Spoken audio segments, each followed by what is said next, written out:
Hello viewers, welcome to the grow Telugu YouTube channel.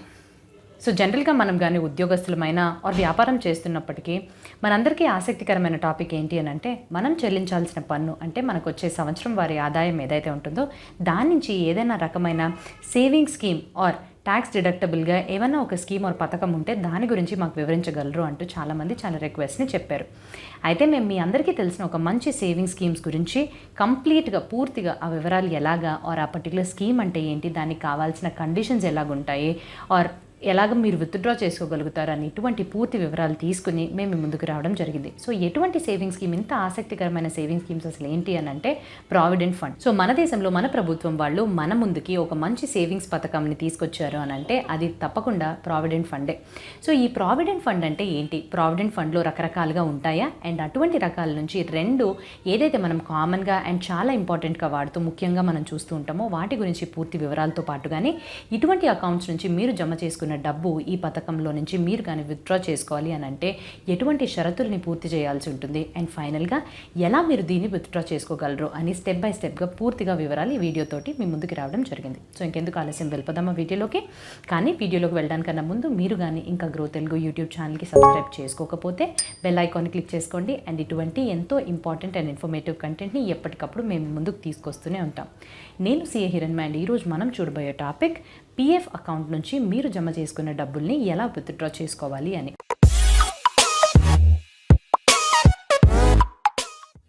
So ముందుగా మనం వీడియోలోకి వెళ్ళడానికన్నా ముందు అసలు పిఎఫ్ అకౌంట్ అంటే ఏంటి ఆర్ పిఎఫ్ అంటే ఏంటి. సో ఈ ప్రావిడెంట్ ఫండ్ అనేది మన ప్రభుత్వం వాళ్ళు ఒక సేవింగ్స్ పథకం కింద మన ముందుకి తీసుకొచ్చారు. మనం రిటైర్ అయ్యేటప్పటికి పెన్షన్ ఇన్వెస్ట్మెంట్కి సహా పెన్షన్ ఇన్వెస్ట్మెంట్ని రెప్లికేట్ చేస్తున్న విధంగా ఈ పర్టికులర్ సేవింగ్స్ స్కీమ్ అనేది చాలా పాపులర్ అయిందనమాట. ఈ పర్టికులర్ పెట్టుబడి పెడితే ఆర్ ఇక్కడ కానీ మీరు డబ్బులు దాచుకున్నట్టయితే వివిధ రకాల లాభాలు మీకు లభిస్తాయి.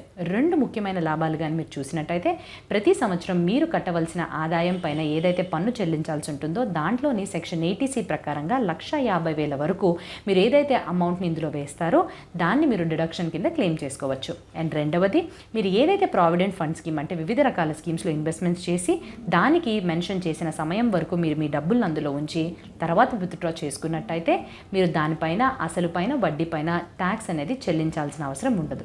అయితే మన దేశంలోని 4 రకాల ప్రావిడెంట్ ఫండ్ టైప్స్ అనేవి ఉంటాయండి. మొదటిది ఎంప్లాయీ ప్రావిడెంట్ ఫండ్, రెండవది public provident fund, unrecognised provident fund and statutory provident fund. ఈ నాలుగిట్లో కూడా రెండింటిని మనం కామన్గా వాడుతూ ఉంటాం. అదే EPF employee provident fund, PPF public provident fund. So పూర్తిగా ఈ వీడియోలోని ఈ పర్టికులర్ ప్రావిడెంట్ ఫండ్స్ యొక్క వివరాల గురించి తెలుసుకుందాం. మొదటిది ఎంప్లాయీ ప్రావిడెంట్ ఫండ్. అసలు ఎంప్లాయీ ప్రావిడెంట్ ఫండ్ అకౌంట్ని ఓపెన్ చేయడం కోసం అర్హతని ఎలా పొందడం. మీరు కానీ ఒక సంస్థలో పని చేస్తున్నట్టయితే అండ్ అటువంటి సంస్థలో మీలాగా 20 మంది కన్నా ఎక్కువ మంది పనిచేస్తున్నట్టయితే ఆ సంస్థ ఈపీఎఫ్ ఎంప్లాయీ ప్రావిడెంట్ ఫండ్ కింద రిజిస్ట్రేషన్ని పొందాల్సి ఉంటుంది.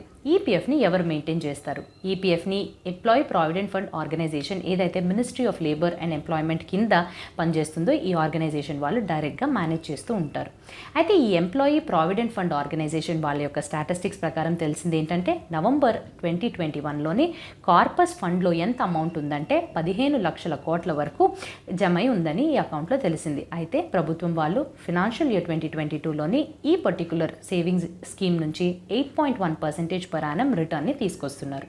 అయితే ఈ ఎంప్లాయీ ప్రావిడెంట్ ఫండ్ స్కీమ్కి సంబంధించిన ప్రత్యేకమైన ఫీచర్ ఏంటి? ప్రత్యేకమైన ఫీచర్ ఏంటి అని అంటే మీరు ఎవరి దగ్గర అయితే పనిచేస్తున్నారో మీరు అండ్ మీ యజమాని ఎవరైతే ఉంటారో ప్రతి నెల మీకు వచ్చే జీతంలోంచి 12% మీరు అండ్ మీ యజమాని అంటే ఇద్దరూ కలిపి 24% ప్రతి నెల ఈ ఈపీఎఫ్ అకౌంట్లోకి జమ చేయాల్సి ఉంటుంది. సో ఇలాగా ప్రతి నెల మీరు కానీ జమ చేసినట్టయితే ఈపీఎఫ్ అకౌంట్లోని మీ పేరు మీద అది క్రెడిట్ అవుతుంది. మీరు కానీ రిటైర్మెంట్ అవ్వాలి అని అనుకుంటున్నప్పుడు, అంటే పలానా ఏజ్ వచ్చిన తర్వాత రిటైర్మెంట్ అవ్వాలి అని అనుకుంటే ఆర్ లేకపోతే ఒక సంస్థ నుంచి ఉద్యోగం మానేసి ఇంకో సంస్థకి మీరు వెళ్ళి జాయిన్ అవ్వాలి అని అనుకున్నప్పుడు కూడా ఈ ఈపీఎఫ్ అకౌంట్లో డబ్బులు ఏదైతే ఉందో అది ఒక చోట నుంచి ఇంకో చోటకి మీరు ట్రాన్స్ఫర్ చేసుకోవచ్చు.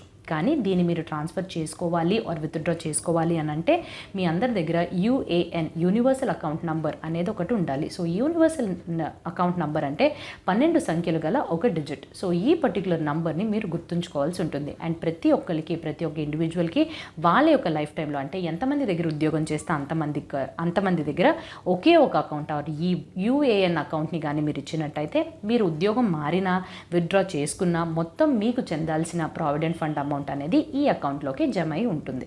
సో మీరు విత్డ్రా చేసుకోవాలి అని అనుకుంటున్నప్పుడు ఈ నంబర్ని కూడా కోడ్ చేయాల్సి ఉంటుంది. బట్ జనరల్గా మీరు ఈపీఎఫ్లోంచి అమౌంట్ని ముందే విత్డ్రా చేసుకోగలుగుతారా? ఇచ్చిన సమయం కన్నా ముందే, రిటైర్మెంట్ అవ్వడం కన్నా ముందే కానీ మీరు విత్డ్రా చేసుకోగలుగుతారా అంటే తప్పకుండా మీరు పార్షియల్ విత్డ్రాయల్ చేసుకోగలుగుతారు. అయితే ఈ పార్షియల్ విత్డ్రాయల్కి కావాల్సిన నియమాలు ఏంటి? మొదటిది, మీరు కానీ ఒక నెల పాటు ఉద్యోగం లేకుండా కానీ ఉంటే మీ యొక్క ఈపీఎఫ్ అకౌంట్లో ఎంతైతే అమౌంట్ జమ అవుతుందో అందు నుంచి 75% వరకు మీరు విత్డ్రా చేసుకునే ఆప్షన్ దొరుకుతుంది. అలాగే కానీ 2 నెలలు పైగా కానీ ఉద్యోగం లేకుండా కానీ ఉన్నట్టయితే 100% వరకు మీ అమౌంట్ని మీరు విత్డ్రా చేసుకోగలుగుతారు. ఇది మొదటిది. 5 సంవత్సరాల లోపే మీరు కానీ మీ అమౌంట్ని విత్డ్రా చేసుకోవాలి అని అనుకుంటే అటువంటి అమౌంట్ పైన పన్ను చెల్లించాల్సి ఉంటుంది. 5 సంవత్సరాలు అయిపోయిన తర్వాత కానీ విత్డ్రా చేసుకుంటే అసలుకి వడ్డీకి మీరు ఏ పన్ను చెల్లించాల్సిన అవసరం ఉండదు. మూడవది, మీరు కానీ ఈపీఎఫ్ అకౌంట్లో 3 సంవత్సరాల పాటుగా ఏ అమౌంట్ని కానీ క్రెడిట్ చేయకుండా ఎటువంటి యాక్టివిటీస్ని చేయకపోతే అప్పుడు 3 సంవత్సరాల తర్వాత ఆ పర్టికులర్ అకౌంట్ ఇన్యాక్టివ్గా అయిపోతుంది. అంటే మీరు ఏదైతే అమౌంట్ జమ చేసుకున్నారో దానిపైన రిటర్న్ అనేది ఇంకా రాదనమాట. అండ్ ఫైనల్గా మీరు 58 సంవత్సరాలు రీచ్ అయ్యేటప్పటికి మీకు ఒక ఆప్షన్ అనేది ఇస్తారు. దీని ప్రకారంగా 90% వరకు ఏదైతే అమౌంట్ మీరు జమ చేసుకున్నారో మీరు విత్డ్రా చేసుకోవచ్చు.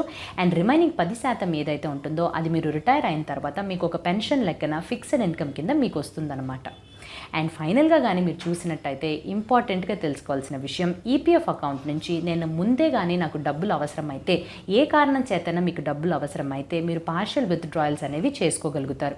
ఇప్పుడు కానీ మీరు స్క్రీన్ పైన కానీ చూసినట్టయితే మీకు ఆ టేబుల్ ద్వారా నేను ఏ కండిషన్స్లో ఎటువంటి సిచ్యువేషన్స్ ఆర్ పరిస్థితుల వల్ల మీరు ఎటువంటి అర్హతలు పొందితే ఎంత అమౌంట్ని మీరు ఈపీఎఫ్ అకౌంట్ నుంచి విత్డ్రా చేయగలరు అనేది నేను ఇప్పుడు వివరిస్తాను. మొదటి కానీ చూస్తే ఇల్లు కొనుక్కోవడం కానీ కట్టుకోవడం కానీ. సో ఈ పర్టికులర్ పరిస్థితుల్లో మీరు కానీ అర్హత ఏంటి ఉండాలి అని అంటే మినిమం 5 సంవత్సరాల వరకు మీరు సర్వీస్ చేయాల్సి ఉంటుంది. 5 సంవత్సరాలు కానీ మీరు ఉద్యోగం చేసి అయిపోతే మీరు దీనికి అర్హత పొందుతారు.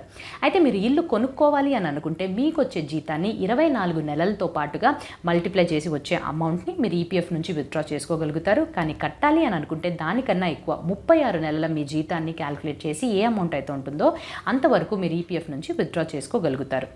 రెండవది, మీరు కట్టిన ఇల్లుని ఏదైనా మార్పులు చేర్పులు రెనోవేట్ చేయాలి అని అనుకున్నప్పుడు, సో కట్టిన ఇల్లు 5 సంవత్సరాలు పూర్తయిన తర్వాత దీనికి మీరు అర్హత పొందుతారు. అయితే దీనికి గల అమౌంట్ 12 నెలలు మీకు వచ్చే జీతాన్ని క్యాల్కులేట్ చేసి ఆ అమౌంట్ వరకు మీరు ఈపీఎఫ్ అకౌంట్ నుంచి తీసుకోగలుగుతారు.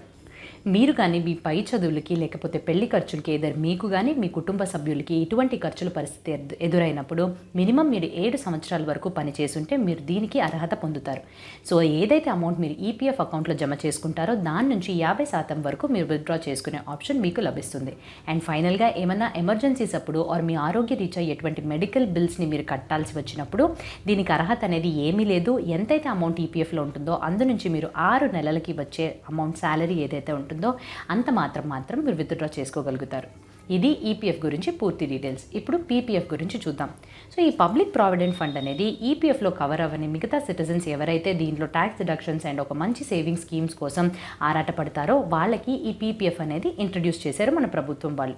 అయితే ఈ పీపీఎఫ్ ఈపీఎఫ్లా కాకుండా డైరెక్ట్గా మన ప్రభుత్వం వాళ్ళే దీన్ని మేనేజ్ చేస్తున్నారు. అండ్ ఇందులో నుంచి ఫినాన్షియల్ ఇయర్ 2022లో 7.1% per annum రిటర్న్ని ఇచ్చారు.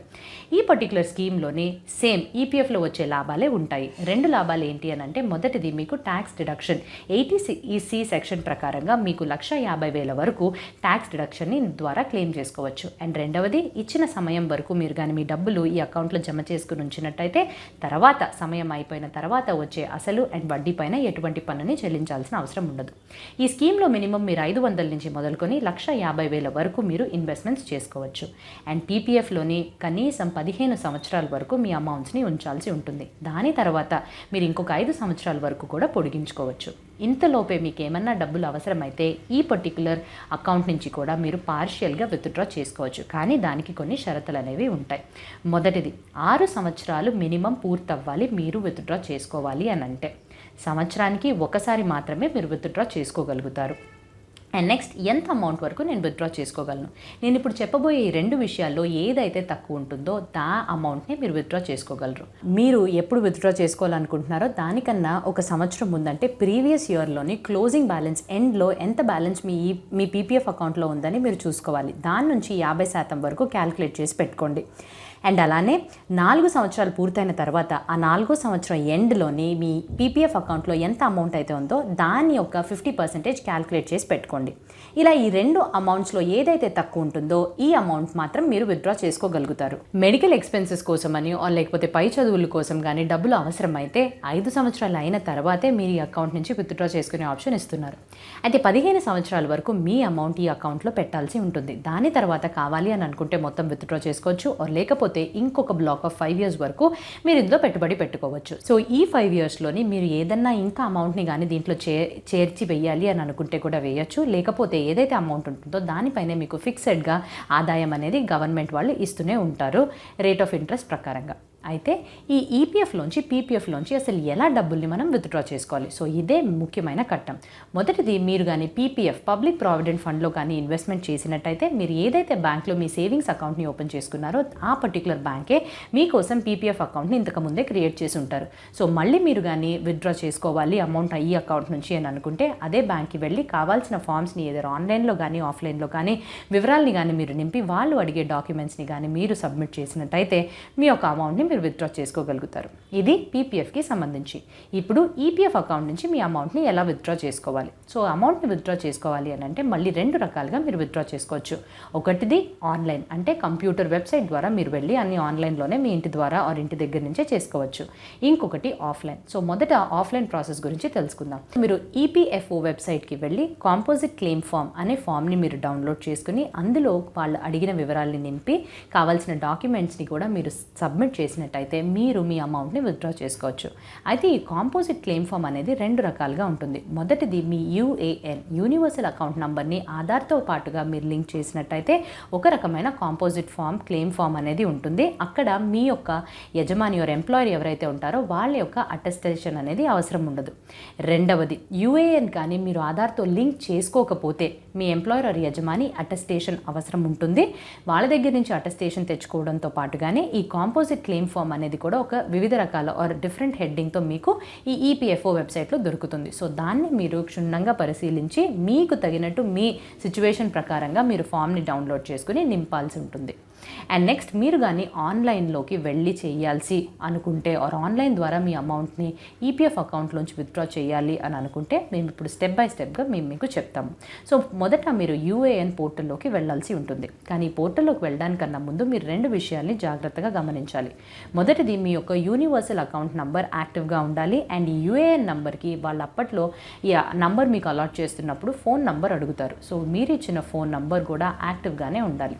రెండవది యూఏఎన్కి మీ యొక్క కేవైసీ పూర్తిగా ఫిల్ అయ్యి ఉండాలి. సో పూర్తిగా కేవైసీ అవ్వడం అని అంటే మీ యూఏఎన్ నంబర్తో పాటు మీ ఆధార్ కార్డ్, మీ పాన్ కార్డ్ అండ్ బ్యాంక్ అకౌంట్ నంబర్ని మీరు కనెక్ట్ చేసి పెట్టాల్సి ఉంటుంది. సో ఇలా లింక్ చేసి పెట్టుకున్న తర్వాత ఈ 2 స్టెప్స్ మీద మీరు కాన్ఫిడెంట్గా ఉంటే ఇప్పుడు మీరు ఆన్లైన్లో వెళ్ళొచ్చు. యూఏఎన్ పోర్టల్కి కానీ వెళ్తే అక్కడ మీరు లాగిన్ చేసుకోవడం కోసం మిమ్మల్ని లాగిన్ క్రెడెన్షియల్స్ అడుగుతారు. సో దీనికి కావాల్సిన డీటెయిల్స్ మీ యొక్క యూఏఎన్ 12 digit నంబర్ ఏదైతే ఉందో మీ పాస్వర్డ్ అండ్ మీరు క్యాప్చా.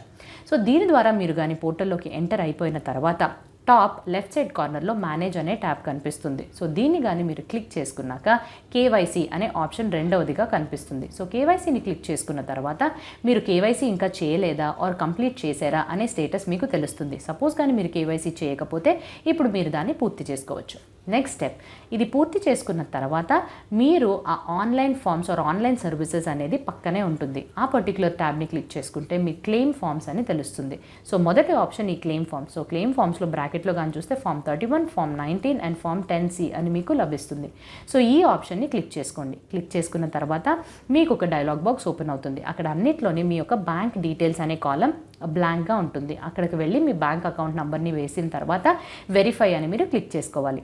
సర్టిఫికేట్ ఆఫ్ అండర్టేకింగ్ అనే ఒక డైలాగ్ బాక్స్ ఓపెన్ అవుతుంది. సో దీన్ని మీరు సైన్ చేయాలి అని ఓకే అని అనుకుంటే ఓకే ఆర్ ఎస్ అనే ఆప్షన్ని క్లిక్ చేసి మీరు ప్రొసీడ్ అవ్వాలి. ప్రొసీడ్ ఫర్ ఆన్లైన్ క్లెయిమ్ అనే ఆప్షన్ కనిపిస్తుంది. దాన్ని కూడా నొక్కి మీరు ఫర్దర్గా కానీ వెళ్ళినట్టయితే నేను ఇంతకు ముందే మీకు చెప్పిన ఈ ఆన్లైన్ సర్వీసెస్లో ఫామ్స్ అని ఉంటాయి కదా. సో క్లెయిమ్ ఫామ్స్ అనేవి ఒక్కొక్కటి ఒక్కొక్క రీజన్కి మీరు వాడాల్సి ఉంటుంది. ఫామ్ 31 అనేది అడ్వాన్స్గా మీ పిఎఫ్ అమౌంట్ని కానీ మీరు తీసుకోవాలి, ప్రీ విత్డ్రా కానీ చేసుకోవాలి అని అనుకుంటే ఈ ఫామ్లో వివరాలని నింపాల్సి ఉంటుంది. అలాగే ఫామ్ 19 కానీ తీసుకుంటే మీరు ఒక చోట నుంచి ఇంకొక చోటకి జాబ్ కానీ మారితే ఆర్ రిటైర్ అయిపోతే అప్పుడు మీరు కానీ విత్డ్రా చేసుకోవాలి అని అనుకుంటే ఈ ఫామ్ని సెలెక్ట్ చేసుకోవాల్సి ఉంటుంది. ఫామ్ 10C అనేది మీరు కంప్లీట్గా మీ సర్వీస్ని పూర్తి చేసుకుని అప్పుడు ఫైనల్గా మీరు అమౌంట్ని విత్డ్రా చేసుకోవాలి అని అనుకుంటున్నప్పుడు ఈ ఫామ్ని సెలెక్ట్ చేసుకుని వివరాలని నింపాలి. సో ఏదైతే ఫామ్ని మీరు సెలెక్ట్ చేసుకుంటారో దానికి గల కారణాలని కూడా మీరు వివరించి నింపాల్సి ఉంటుంది. నెక్స్ట్ స్టెప్గా ఈ పర్టికులర్ ప్రాసెస్లోని వాళ్ళు కొన్ని సెట్ ఆఫ్ డాక్యుమెంట్స్ని అడుగుతారు. సో దాన్ని మీరు ముందుగానే ప్రిపేర్ చేసుకుని తయారు చేసుకున్న తర్వాత స్కాన్ చేసి పెట్టుకోవాల్సి ఉంటుంది. ఇవంతా ప్రాసెస్ పూర్తయిన తర్వాత ఫైనల్గా OTP, get your OTP, Aadhaar OTP అనే వెరిఫికేషన్ స్టెప్ ఉంటుంది. సో ఫైనల్గా మీ డీటెయిల్స్ అన్నీ నింపుకున్న తర్వాత కరెక్ట్గా ఉన్నాయా లేదా అని చూసుకున్న తర్వాత ఈ స్టెప్కి మీరు ప్రొసీడ్ అవ్వాల్సి ఉంటుంది. గెట్ యువర్ ఆధార్ ఓటీపీ అని మీరు క్లిక్ చేయగానే ఓటీపీ నెంబర్ మీ ఫోన్లోకి జనరేట్ అవుతుంది. దాన్ని మీరు ఎంటర్ చేసి వ్యాలిడేట్ చేసుకున్నాక సబ్మిట్ చేసినట్టయితే ఉన్న డీటెయిల్స్ అన్నిటితో పాటుగా మీ యొక్క అప్లికేషన్ సబ్మిట్ అయిపోతుంది. సో ఇలాగా ఆన్లైన్ ద్వారా కూడా మీరు మీ అమౌంట్ని విత్డ్రా చేసుకోవడానికి ఈ ప్రాసెస్ని ఫాలో అయితే సరిపోతుంది. సో ఇదండి ఏదైతే ఒక మంచి సేవింగ్ స్కీమ్ ప్రావిడెంట్ ఫండ్ గురించి పూర్తి వివరాలు, అదంటే ఏంటి, ఎన్ని రకాల ప్రావిడెంట్ ఫండ్స్ ఉంటాయి అండ్ 2 రకాల ప్రావిడెంట్ ఫండ్స్ గురించి కంప్లీట్గా మేము మెన్షన్ చేస్తూ మీరు ఎలా విత్డ్రా చేసుకోవాలి అని కూడా మీకు కంప్లీట్గా స్టెప్ బై స్టెప్ ట్యూటోరియల్ కింద చూపించాం కదా. సో ఐ హోప్ మీకు ఈ వీడియో నచ్చుంటుందని. మీకు కానీ వీడియో నచ్చుంటే please do like the video and also మీ యొక్క ఫీడ్బ్యాక్స్ని కమెంట్ సెక్షన్లో తెలియపరుస్తారని కోరుకుంటూ ఇంకా మంచి టాపిక్తో మేము ముందుకి రావడానికన్నా ముందు have a happy and safe investing. And మా గ్రో తెలుగు యూట్యూబ్ ఛానల్కి సబ్స్క్రైబ్ చేసుకోవడం మర్చిపోకండి. Thank you.